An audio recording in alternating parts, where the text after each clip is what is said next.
يعني هم هل زوجتي بالاسبوع 4 مرات يمي. عندهم اقامه ماخذين يمي، مسوين جدول سبت واحد وثلاثاء واربعاء. اي والله اثنين وخميس وجمعه لي بس.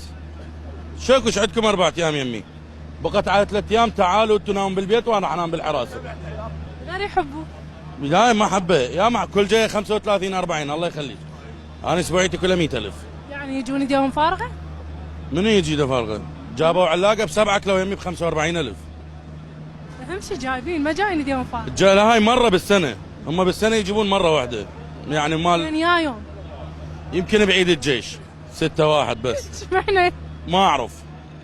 زين هسه المرة وين؟ انا طلقت ورجعت بيناتنا الحكي. بس طلقتها رجعت؟ لا طلقت الحمد لله. ليش؟ من وراها الحين؟ لا مشاكل وهمينا هاي مشكله طلعت خلينا ننزع الاول التالي. لا ابويا ما عنده وتشكي وتبكي وابوها عنده طلعت لقاع ذاك اليوم وين يوم جامع براثم 200 متر.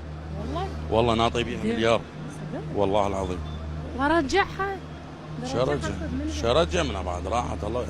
والله شنو الفائده؟ دقيقة هاي القاع كانت اكو مسلسل هندي مال الخوات الاربعه ب 2011 توني تعرفت عليها. وصلنا الجزء التاسع القاع ما طالعت لهم. وحد ما طلقت بعد القاع ما طالعه، من طلقت طلعت لهم القاع.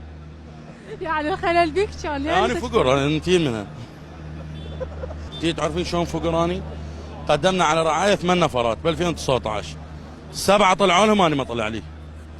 والله العظيم والله مو شقه. يطلعوا لك اياه داوود 8 قدمنا ب 2019 7 طلعوا لهم انا ما طلعت لي. ليش لسه؟ رحت راجعت قالوا لي كاتبين على شو اسمه مالتك مطلقه. اقسم بالله العظيم احكي صدق. طلعوا الورقه مالتي يعني مواصفاتي وعنواني وميلادي وكله حتى رقم تليفوني وكاتبين مطلقه. وهسه هم تزوجت مره ثانيه؟ الحمد لله والشكر. وشلون مهماتين يجوا؟ لا هذول متفقت وياهم قبل كل شيء. لا اشوفكم ولا تشوفوني. يعني تجون يمي بالشهر مره على عيني وراسي، من اصير مرتين اثبتكم يم. والله العظيم شنو ايش عندي يعني مول فندق اني جايين يمي بالاسبوع 3 مرات 4. وانا يا جار انا قاعد بعماره 6 شقق. انا انام صفح وين اخليهم فوق؟ الله يخليك.